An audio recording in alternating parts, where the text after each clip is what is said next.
I don't know if you've noticed, but I was driving down from Park City just the other day, and as I passed, I think it's mile marker 4, might be mile marker 6. I looked up on the hill, and it's the first time I've ever noticed in Utah one of these. It was an, I guess you'd describe it as art, but it's the entire mountain. The entire mountain was engaged in this project.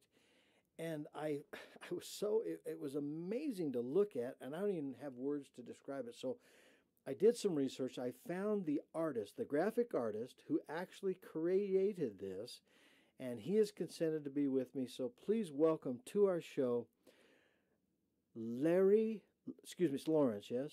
Mm-hmm. Lawrence Le Baume Ledoux. I don't know why I like French artists, but we seem to be French artists.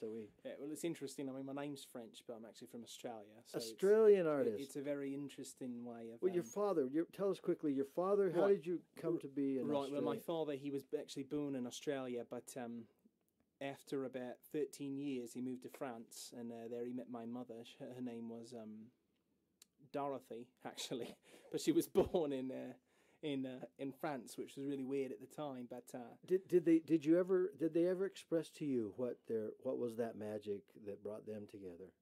It was actually dogs at the time. Yeah, dogs. Yeah, she had a small Pekingese, and they met walking across the street one day, and she saw him walking on the other way and said, "I like your dog," and he said, "Well, then let's get married." It was that simple. So they did. So then you're art. Now tell me a little bit about your project. Right. What do I tell? Who are you? What do I tell you? You're an artist graphically. Yeah, I'm a graphic artist. You engage the entire mountain. I mean, if you go up to the 6th exit and look up to the left, it's. And this is what completely baffles me about people in Utah, is that they don't understand what's happened up on that mountain. Okay. That mountain was where the first recorded elk birthed a baby on the mountainside. Now, did this inspire the work that's there, or did you completely? No, it's all inspired by this elk. And so you chose that. What's the name of this art piece? The name of the piece is Welcome Here, and it's very inspired title. It's a very inspired piece. I mean, if people knew what happened there. The material. So explain a little bit about this material, because there's acre. I mean, it's huge. Yeah, it's 14.5 acres. The material you used. Tell me what that was. Well, the material itself is actually elk hair that's been donated from several different states. They've donated all that they can, and the rest I've actually made from paper mache. I've actually made it myself, painted it. We've put together a large mural across the trees there on the mountainside. And how long have you been working on this project? About 13 years. 13 years. Yeah. And how did you find this location? How did you know that was the first place that this miracle of birth, if you will, the miracle of birth that everyone should be so excited about, and nobody is. And you decided to celebrate it. Of course, yeah. I mean, many people would say it's just an elk. Well, and that's the thing, and I would say to them, it's just a baby, it's just a car, yet it's the most important thing in your life. All right, so we're celebrating life. Celebrating birth. All of it. 14.5 acres. 14.5 acres, yeah. And the name is called Welcome Here. All right. Is this your first project? No, it's my third. The other two were my first project I did out in the coral reef out there in Australia. All right.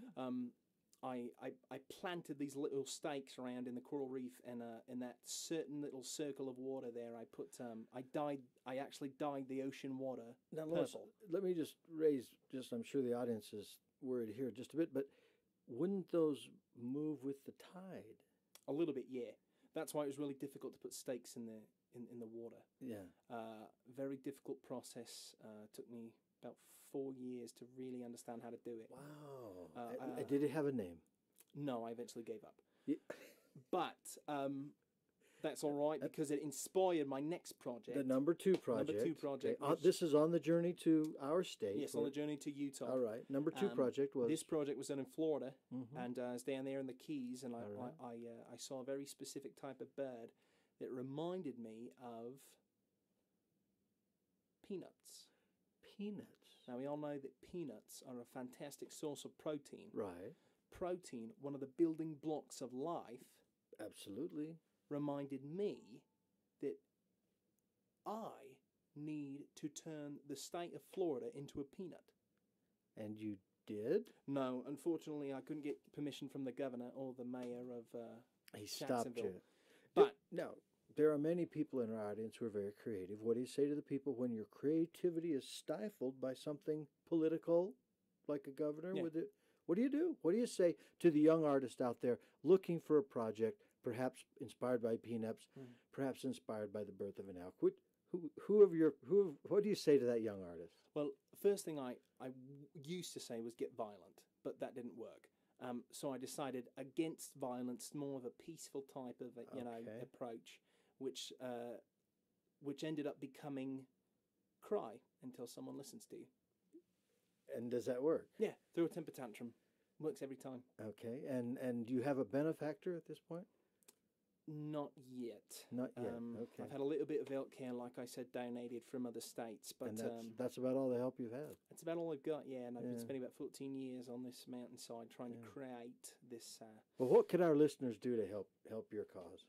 Well, at this point, I need 1,400 tons of elk sausage, and I need 14 pairs of elk shoes to create the rest of it. So if you've got any money, if you've got any sausage, please send it to me. I'd really appreciate it. Well, we appreciate you being with us today. No, it's my pleasure. It's good to be here. Thank you. Good to raise awareness. When you're heading up the road to Park City, exit freeway number 6 or 4.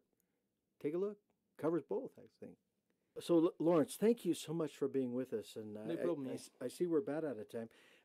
What could our listeners do to help you out?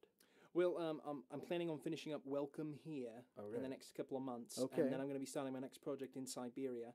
I'm going to be creating my own personal Jelly Belly volcano.